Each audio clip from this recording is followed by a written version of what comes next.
Well, I guess we should probably get going. Good morning. Thanks for coming.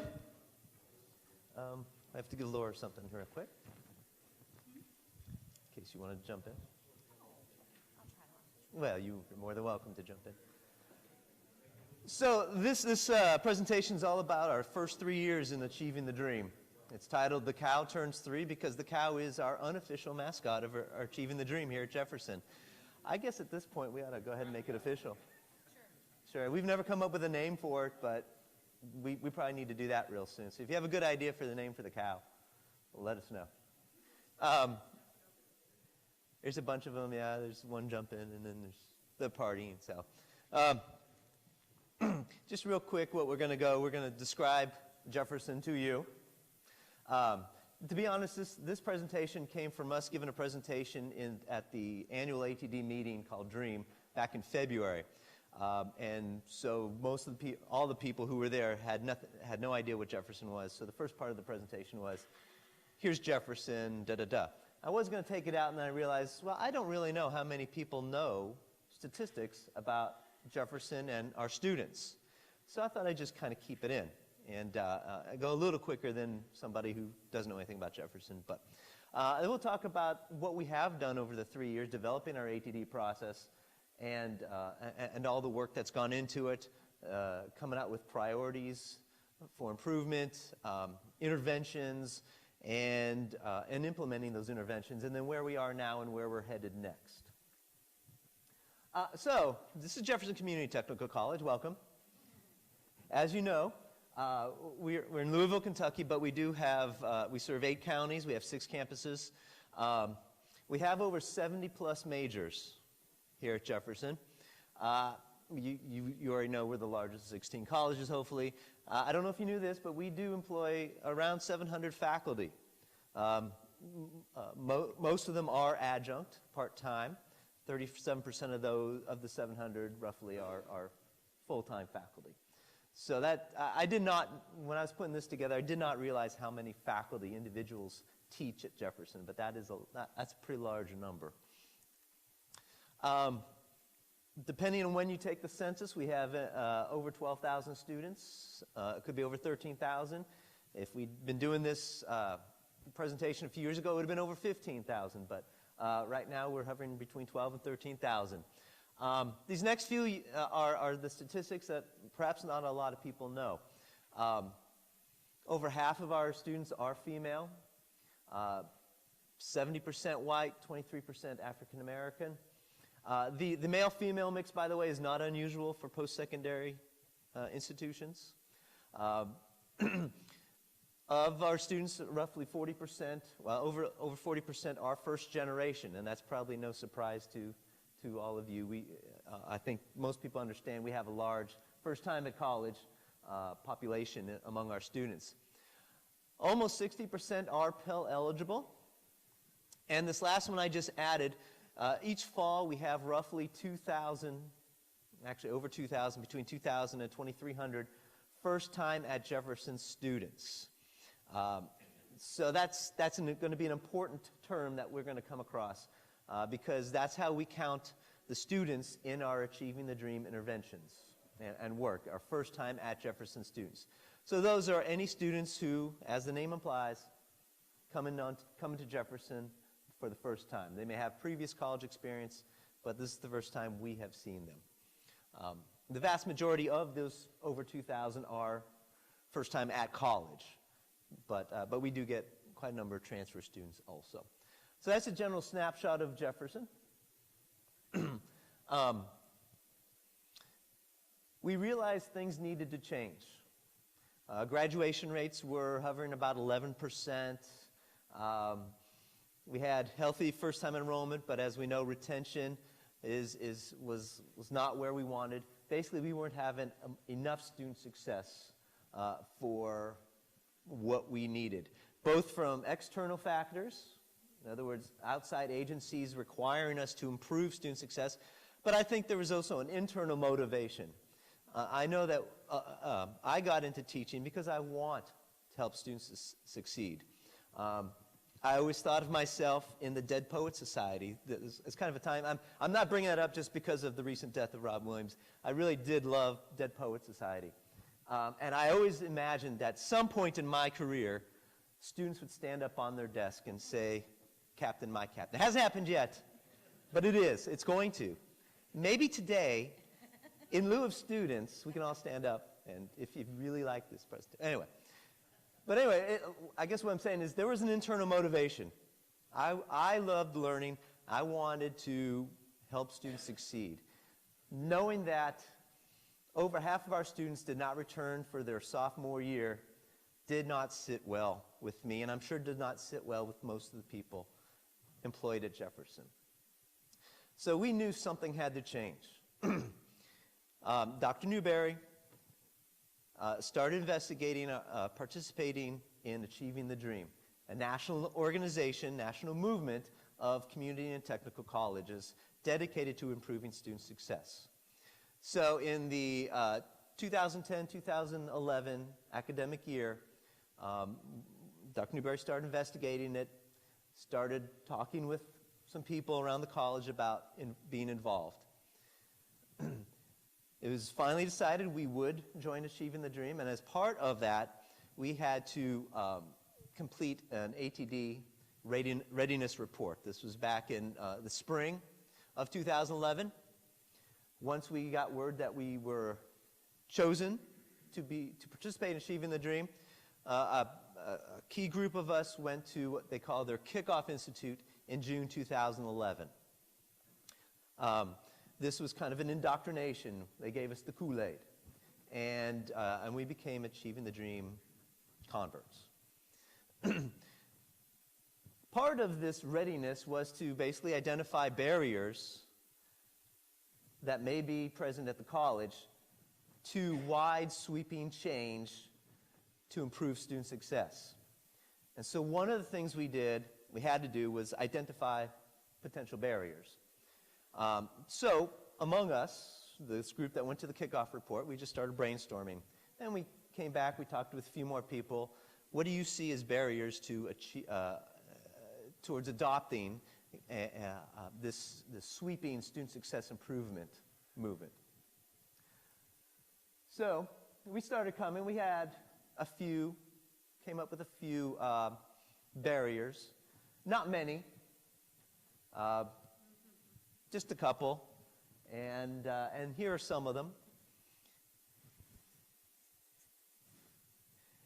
We basically, like I said, just brainstormed what were possible barriers, what may have to be overcome to have an adoption of a student success improvement agenda. So here were some of them. Long list, okay? And we basically came down to two of them. We could either group them into two large ones, or we came up with two that we saw were extremely important to address. The first is, how are we going to get faculty and staff to buy in? Because this cannot be a top-down movement. It cannot be dictated from on high that we are going to improve student success. We need to get faculty and staff to understand that we need to change, and something has to happen. So that meant getting faculty and staff to buy into the Achieving the Dream idea and how to proceed. There were many faculty and staff who were jaded and become skeptical, and we recognize with very good reasons. Some who have been here a long time have seen some of the, quote, flavor of the months. And we understood that Achieving the Dream might be perceived as just another flavor of the month. So that was one we really had to work on, and we'll talk about that in a bit. We also understand that the culture of our college, we pretty much had 6 individual colleges. We did not have the one college mindset among a lot of our faculty and staff. We were very siloed. So that was something that could also present as a barrier to improving student success. Finally, with regards to this, we understood that even though we had an institutional effectiveness process and data was being distributed and at least given on the face it was being used for improvement actions, we understood that that may not have been done consistently. Data-driven decision-making may not have been done consistently throughout the entire college, and there were key times when decisions may have been made without consulting any data, collecting and analyzing any data. So we understood that using data to inform our decisions was going to have to become a much more vital part of the life of the college.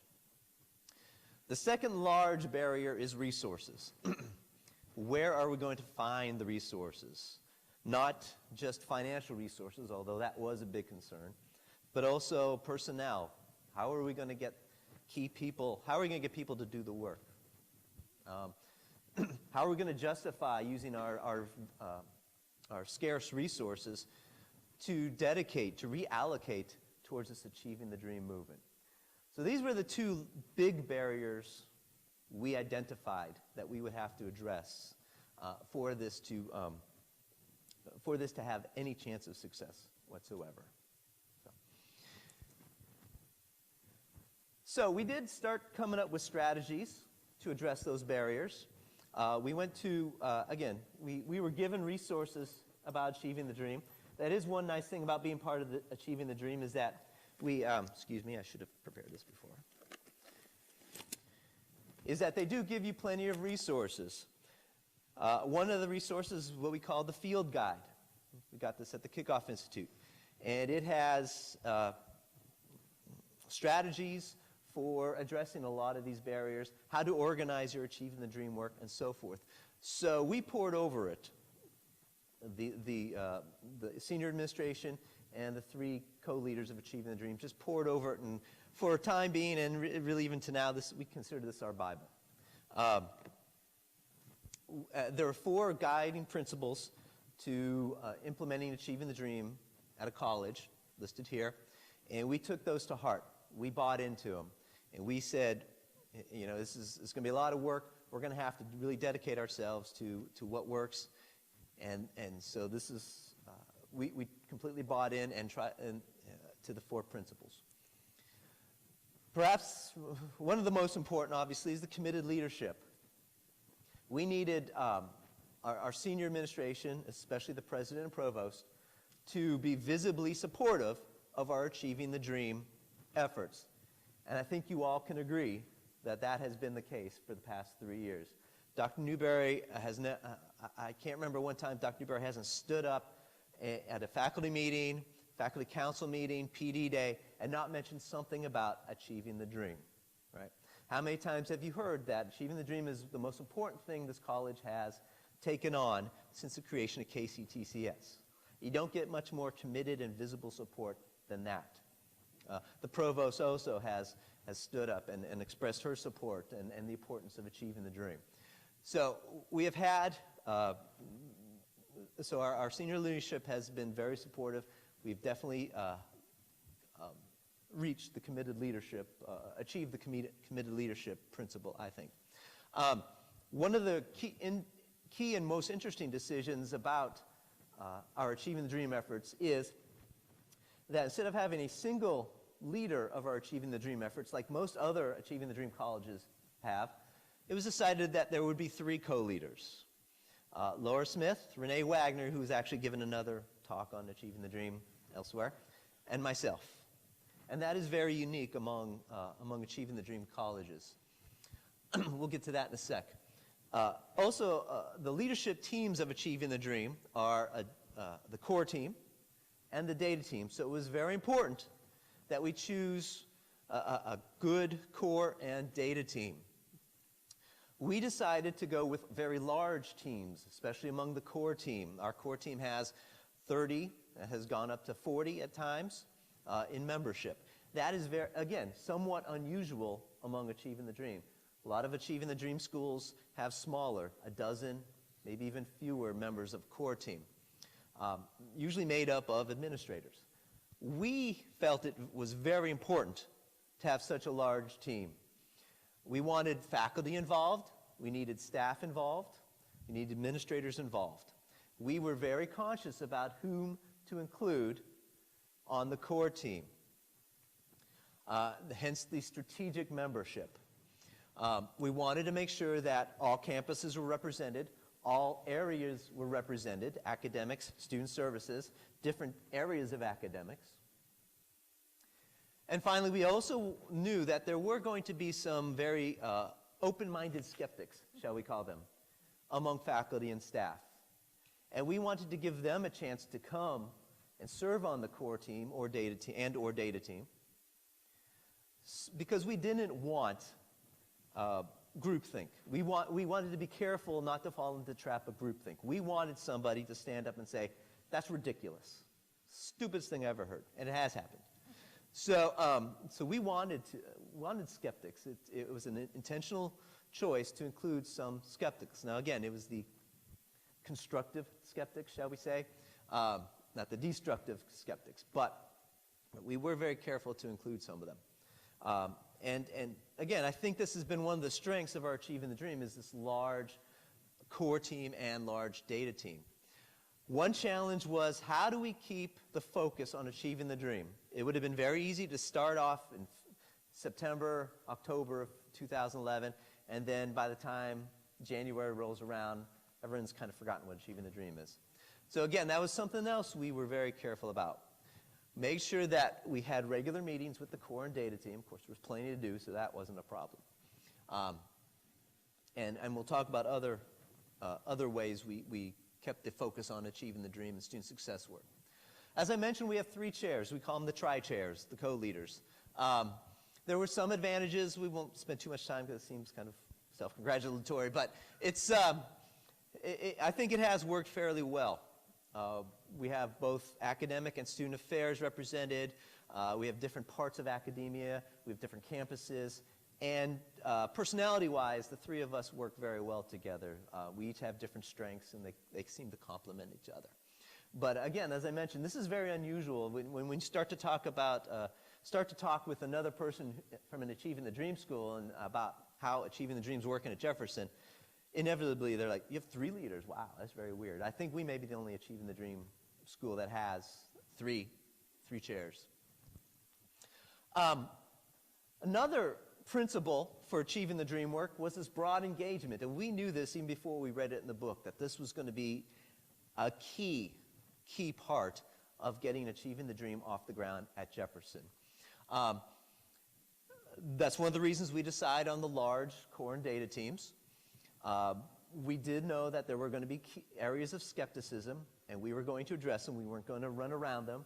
We weren't going to hide from them. We would go and we would talk to those areas. And the last point is probably as important, is we just started using the term student success in whatever we were talking about. It didn't matter. We were talking about going out to lunch. We were going to talk about student success. We were going to talk about the hallway being clean or not. Student success. Anything we talk about while on campus or even off campus, student success gets in there. And also student success became an important component of faculty council, faculty meetings. The board of directors has a student success report now. Staff council has a student success report. So student success has become an ingrained, vital part of the business of the college. So again, that was intentional. That is something we needed to kind of change our focus from student access to student success. And we want student success to be the thing that was on the tip of everybody's mind anytime they walk down our halls. Other areas, I already mentioned, board of directors has a student success report every one of their meetings. We invited ourselves to division meetings. I'm sure one of us or a couple of us have been to your division. We were kind of obnoxious about this. We said, invite us to your division. And so, especially during the first year, we went and visited individual divisions. One of the 3 co-leaders visited most of the divisions on campus. And we just gave a brief description about achieving the dream, what our vision was at this point. We had no idea what we were going to do as far as interventions, but we knew we had to do something. And answered questions, some of them very tough questions. But we did. We visited, and we knew it was. We know that at this college, at least on the academic side of the house, divisions are the key, and so that's why we wanted to go and visit as many division meetings as possible. On the students' affairs side, we visited department meetings. Laura did a lot of that, and same thing with as we did in the division meetings. We gave a brief talk about what we saw as for achieving the dream and what it might accomplish, and we answered questions, because really people just didn't know about it, had a lot of questions.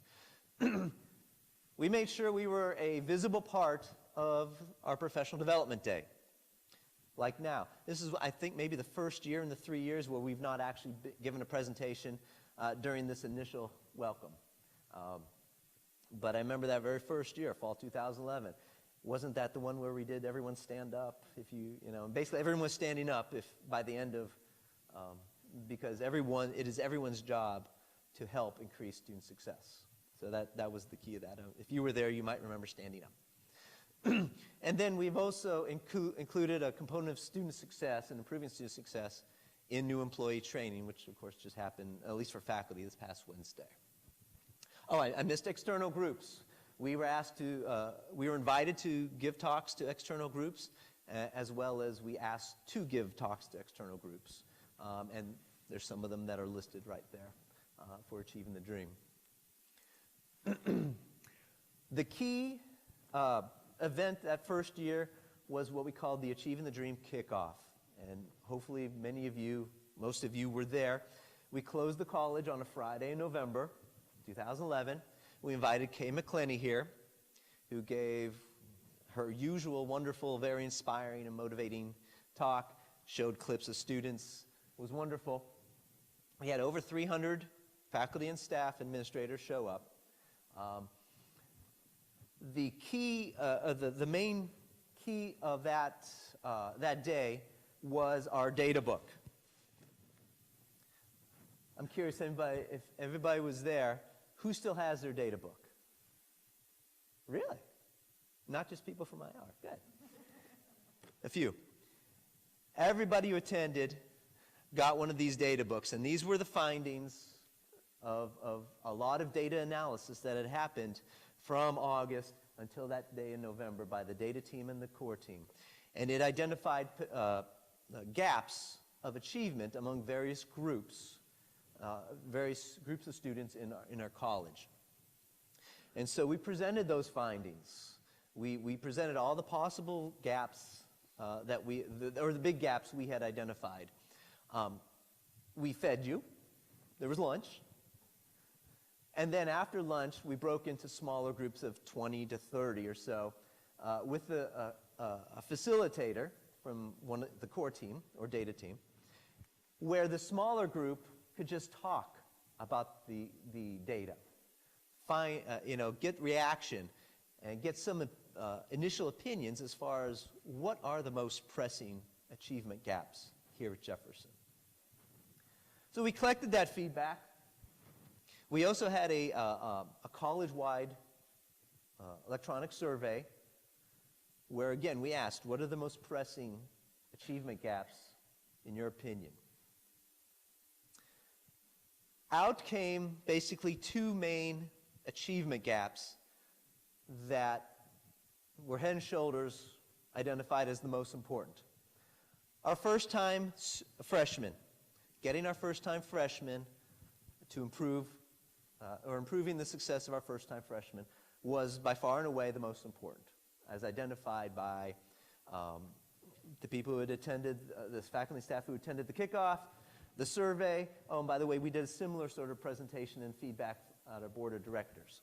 So gathering all that, by far and away, first-time freshmen, their success was the most important to us. Second, again, by a large margin, was developmental math students. So increasing success in developmental math. Those were by far and away the two largest priorities. They were identified as our two priorities for our Achieving the Dream work. After we identified the priorities, we convened research groups. We asked for volunteers. We asked people, begged people, cajoled people to serve on these research teams. We had approximately 90 people participate. And they did their work very quickly, because I think this was about January where we actually convened them. We gave them about 5 weeks to do research on best practices, promising practices, for closing those gaps. And they presented their findings at what we call the Student Success Summit, which was in February 2012. Out of the Student Success Summit, we came up with a set of interventions. And these are the interventions. I'm sure you've heard about, seen them sometime. Technically, there are 6, even though we combine the bottom 2 as one intervention, both of them dealing with developmental math. So these interventions are going to be meant to be targeted actions that had specific goals, measurable goals. And the next step was then to create an implementation plan for each of these interventions. So we created intervention teams, 5 intervention teams, 1 for each of those interventions. We asked for volunteers, and just like before, we begged, pleaded, cajoled, blackmailed. We had over 100 people participate on the intervention teams. We had to make sure that there were people who were appropriate for the intervention. For example, on the SOAR, we wanted to make sure admissions people were included in that. We needed that. So we did have faculty, staff, administrators, and we did have at least 1 student on each of the intervention teams. We appointed co-chairs for each of the intervention teams because we needed somebody to lead the work. And probably the most remarkable thing about this, I don't know if you remember that first year, we were always saying, you got to wait for the good fun stuff. The fun stuff is figuring out how to do it, right? The implementation. And we kept saying, wait. Well, once we identified the interventions, now the fun stuff was beginning. How are we going to implement these interventions? And to just kind of show that people agreed with me, it wasn't just me saying this, the intervention team started in May 2012. May, at Jefferson. You walked around here in May. There's nobody here, right? Very few people here. Don't know what that is. But the interventions team started in May, worked all summer, and gave their implementation proposals in September of 2012. Seriously, worked all summer. Some of you were on the intervention teams, you know that. Some teams were so excited that they decided to meet, I think, twice a week. There were small subgroups that decided to meet twice a week. We're talking faculty and staff, administrators, students. Had a lot of dedication with these intervention teams. So they presented their implementation proposals in September to the core team. We adopted them, and we started implementing the interventions. So that was the basic process of getting it going. Since September 2012, we've been focused really on implementing those interventions.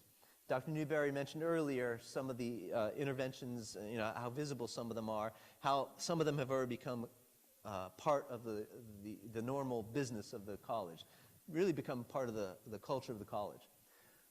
In the next few slides, I'd like to talk about some of the results we have seen as far as our work here at Achieving the Dream, at Jefferson with Achieving the Dream. We believe that the culture has changed. We really do think that the culture of Jefferson is different, significantly different than that pre-ATD. Now, you need to bring some data if you want to make a presentation. I can't tell you how many times I've sat in a meeting, someone has suggested something, and someone has replied, well, what's the data show? I don't know. Well, let's get the data before we do. It has happened so many times, and that's great. We need that. Student success, I've said, is the #1 priority here at Jefferson. We were talking it. We were faking it until we were making it, so to speak. I do believe that people now think of student success as their primary goal here at Jefferson, hopefully regardless of what your job is here at Jefferson. I believe we have moved much more to the one college idea.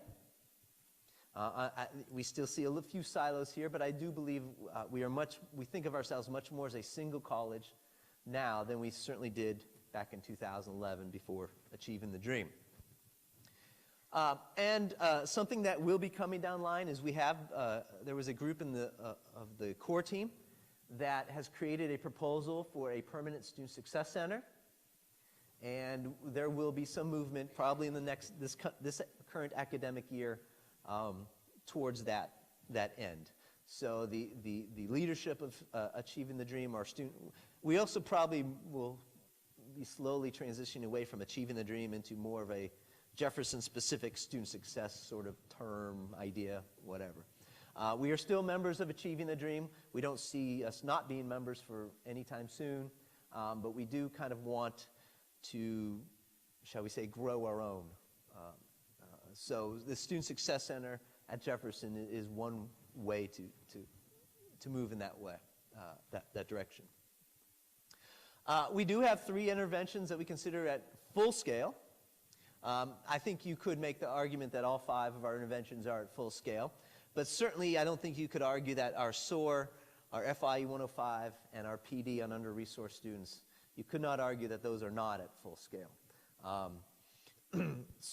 We'll talk about why we think each of them are full scale in just a bit.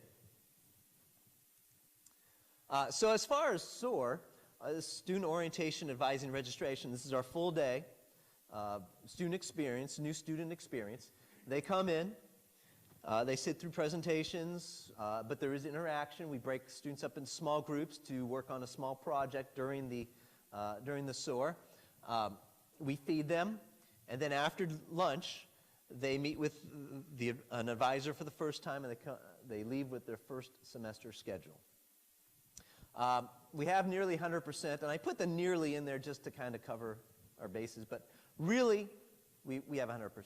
It's almost impossible for a brand new student to get a schedule without going through a SOAR. So I'm confident in saying we have 100% participation for any of our first time at Jefferson students. Last fall, we had over 3,000 students participate in SOAR. For students entering spring 2014, we had 1,200, roughly a little over 1,200. And we had, I think, about 2,300. Not sure about fall 2014, but this is the best data I could find. We had over 2,300 participate in SOAR coming into fall 2014. Also regarding SOAR, you might remember some discussion last year, but we do have a new policy for students who have tested below Reading 3.0. We do not allow them to participate in SOAR until they've brought their reading levels up. Essentially what we're saying is students who do not have reading 3.0 level, at least that level, basically can't enroll in their classes. Because again, SOAR is the only way to get your first semester classes. We do think that letting students with less than a Reading 3.0 level in are only set up for failure. So that's where that came from. That came from research in a small group in our core team. It was presented to the core team, then to the faculty, and it is now in place, this policy. FYE 105, again, full implemented. Last fall, we had, I believe, 111 sections, something like that, 109 sections. We had 66 sections in spring, and we have you do have 111 in fall 2014. Last fall, we did not have 100% of our new students participate or take an FYE 105 course. We just didn't have enough seats. I believe we are in the 90s for fall 2014. That's last I heard, is about 90% of the first time at Jefferson students coming into fall 2014 are in an FYE 105 course. So we've definitely increased the, I really don't know what that is, I'm sorry. And so we have increased the percentage of first-time students who are in this FYE 105 course. Many of you are very well of our professional development series led by Barbara Ashley and the PD intervention team on under-resourced students. and we've had great reception to that. Many people have, it's been some of the most highly regarded and rated professional development activities. Bethany Tucker has come and spoken to us 2 years in a row, last 2 Octobers. We've had individual book talks, well, smaller book talks of groups about 20 or so, a number of those where they go through the book that this PD is based on, read the book, have discussions on the book. And that has proven to be very popular also. A number of people have gone through a poverty simulation offered at, where was it? It was downtown. And I think there was one at Bellarmine that some people participated in also. We have 2 or 3 people. 3 people certified to lead groups in this area. And as of last count, we've had over 400 faculty and staff participate with almost half of them going to multiple events. I'm told it's over 700, so it's even more. So obviously very old data. Just to give you an update on where we are with the developmental math initiative, we do have our boot camp for students testing in the Math 5.5. We call it Jefferson Jumpstart. It is not mandatory. It has been run, I believe, on all 6 campuses at this point. We've had relatively low numbers, but that is something we do plan on working this year. Ben Aschenbrenner is the leader of Jefferson Jumpstart, and he's been working to try to get more students through. We have had talks about somehow making this mandatory for Math 5.5 students. There are a number of issues with making it mandatory, but we realize that really we're not going to get a large number of students into something like a boot camp without making it mandatory. So that is something we're also trying to work on. We evaluated our placement tool, which was Compass, and we decided to replace it with one developed in Kentucky called the Coyote, Kentucky Online Testing Environment. And so all new students coming in are not taking Compass for math. They are now taking the Coyote, which other institutions had collected data, had shown to have better placement results. So that just started in January. We'll be collecting data, analyzing whether it's working for us or not. Okay. Front door experience, I guess you could argue this is full scale because it has touched almost all the campuses probably. One of the first things they did was create a scheduled application deadlines, both for entering spring and entering fall. Am I walking by something, you think? Is it always right there? Maybe I'll walk back here. A large part of their work was trying to decide what our building names were going to be. And I know that this frustrated our Achieving the Dream coaches to no end. I mean, this is something. But we understand that as part of, every culture is a little unique, and that was as kind of one of our picadillos, if you will. So we have finally settled on building names for downtown, southwest. They are updating maps to indicate the new building names. You probably have seen some of the signage, especially if you've been downtown, to help wayfinding. And of course, there have been elevator wraps. The goal of the front door experience was to try to increase student engagement as they come and experience the front door of Jefferson, wherever that front door may be, either in real world or online. So it was a very big charge for this group, and these are just some of the accomplishments that have been done to date. All right, so as far as some tangible or some student success results, we had over 95% of first-time freshmen. And again, I'm saying over 95% go through SOAR. I'm hedging my bets. Really, it's probably 100%, or at least 99.99%. There may have been 1 or 2. I hate to always say everything or all, but because inevitably there's one, right? But chances are it's very close to 100% who have gone through SOAR. since we implemented back in fall 2013. As Dr. Newberry mentioned, we have had some initial positive results. Students who went through FYE 105 in the fall of last year were retained at a much higher rate than those who, than previous years into the spring, an increase of about 12%. So again, it's, you know, whether it's 12 or whatever, it depends what groups you compare. But as far as students who had taken Gen 102, our previous first-year experience course, it's about a 12% increase from students who had taken Gen 102 the previous fall. So it's very promising. As Dr. Newberry mentioned, we are going to wait until all the dust is settled to measure our fall-to-fall retention, because really that's kind of the biggie. So we're hoping that we see similar gains from fall to fall, fall 2013 to fall 2014. But we are hopeful. Okay, so where are we going next? Dr. Newberry mentioned Achieving the Dream 2.0. I kind of like to think of it as a tree growing with shoots coming off. So we've had 5 branches kind of growing off so far.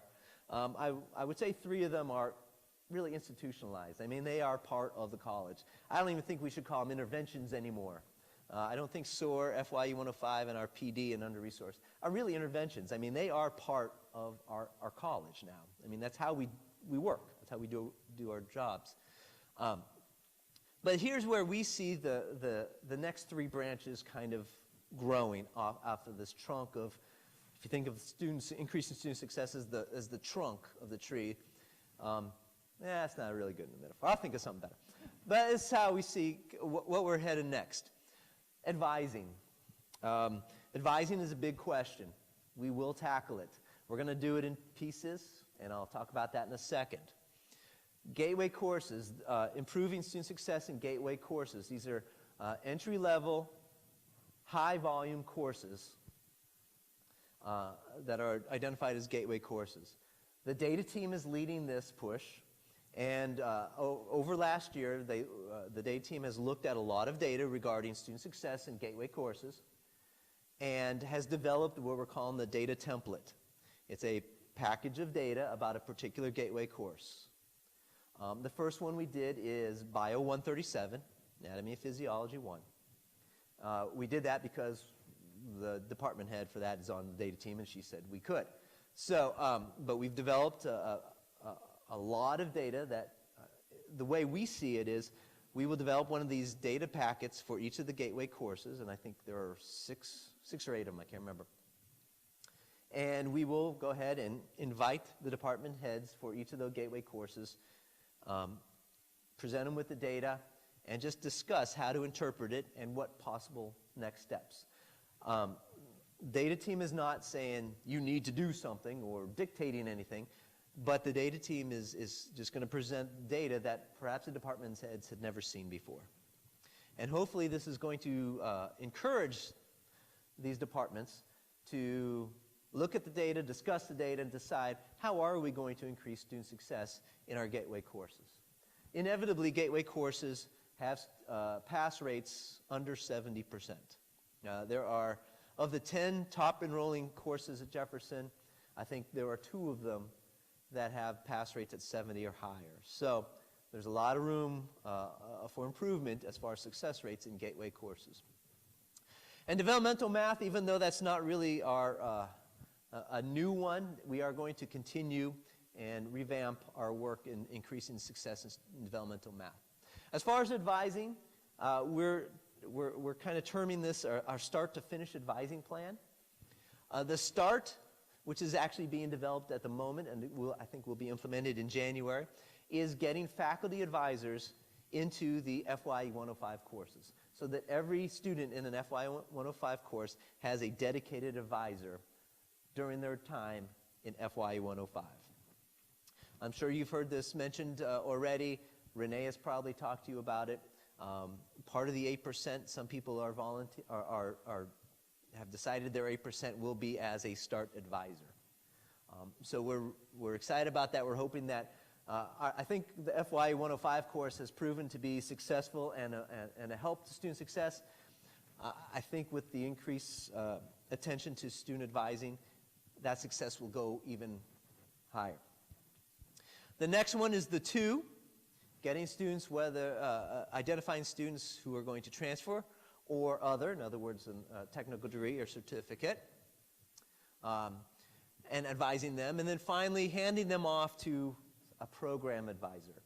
So based on the 2 part, after consulting with the students, where are they headed? What's their goal?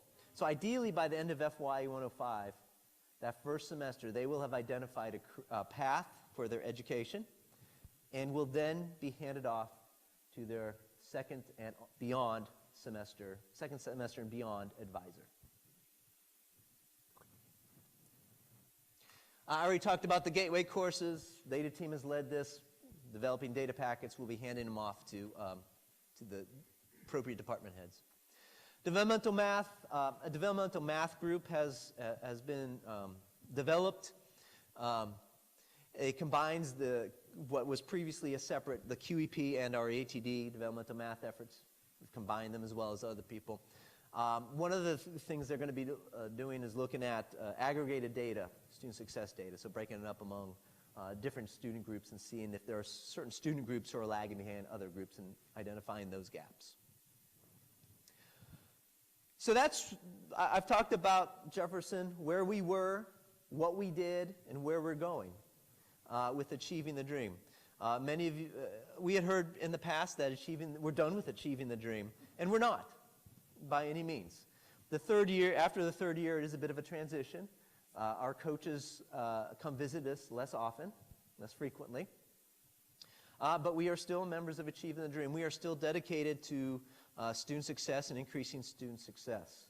So by no means are our student success efforts going away. So we appreciate all the support that people around the college have given, have worked hard, and we will continue to call upon you to increase student success. So with that, I don't know if Laura has anything to add, but we would be happy to take any questions or comments.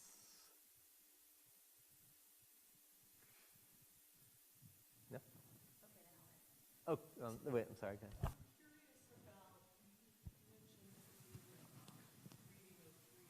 Mm-hmm.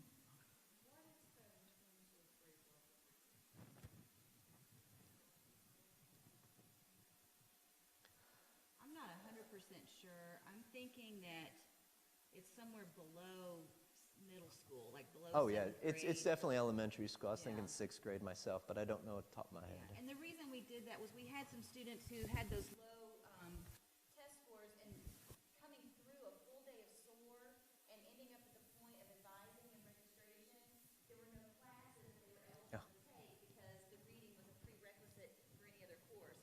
So then it was a bad experience when they would say, wait, I went through this all day long and I don't get to leave, taking a class, or they'd be sent back to E's or whatever. So we just felt like this was really the better way to go, was to make sure they're really prepared to have the full experience and leave with classes at the end of the day. No, it sounds like a great intervention, and I was just curious about it. Yeah. It's pretty low. Pretty low. Anything else? Did you want to add? The only thing I wanted to add is,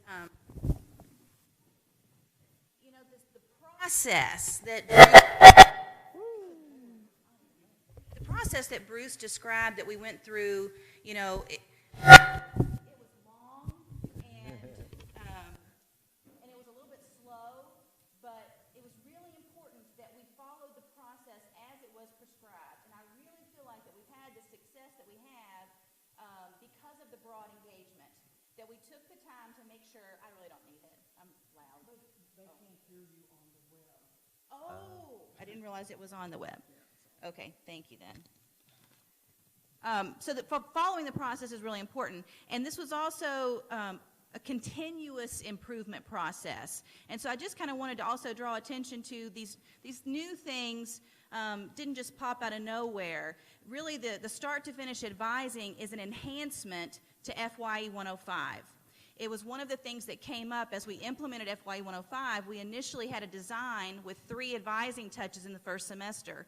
And the way that we set it up just didn't work. There were too many students and not enough advisors, and so we had to go back and kind of look at how do we how do we fix this? How do we design it differently? So this is an improvement to something that was originally designed through the beginning process.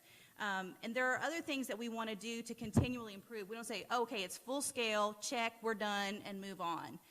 Something else that we've identified that needs some attention through the front door experience is assessment. Most of our students go through the testing process. That's something we have not given a lot of attention to in our front door experience. So I foresee us pulling it together and trying to work on making some improvements there. We also want to remember all of the data in the initial big packet and not say, well, we chose what we chose and we're just headed on. We want to revisit those initial 5 achievement gaps.